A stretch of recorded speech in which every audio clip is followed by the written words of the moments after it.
এতিয়া ৰাতি 1:30 বাজিছে পুৰা চব হৈ গ'ল মোৰ ৰুমত যিমান পল্টন আছে চব হৈ গ'ল কুকুৰ মেকুৰী চব হৈ গ'ল মই মাত্ৰ এটা কাৰণত শুব পৰা নাই 1-1.5 ঘণ্টামান হৈ গ'ল মই শুবলৈ চেষ্টা কৰি মই শুবলৈ পৰা নাই আৰু মই কিয় শুব পৰা নাই মই আপোনালোকক দেখাইছোঁ হা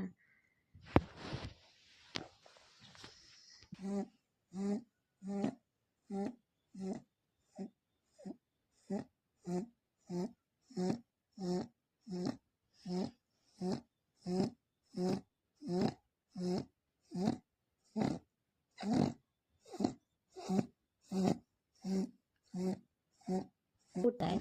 ইমান নাক বজাই ইয়াক মাৰিবও নোৱাৰো একো কৰিবও নোৱাৰো চাওকচোন বাৰু কমটি নাক বজাইছেনে আৰু সোণ চাওক তাৰ সোণ চাওক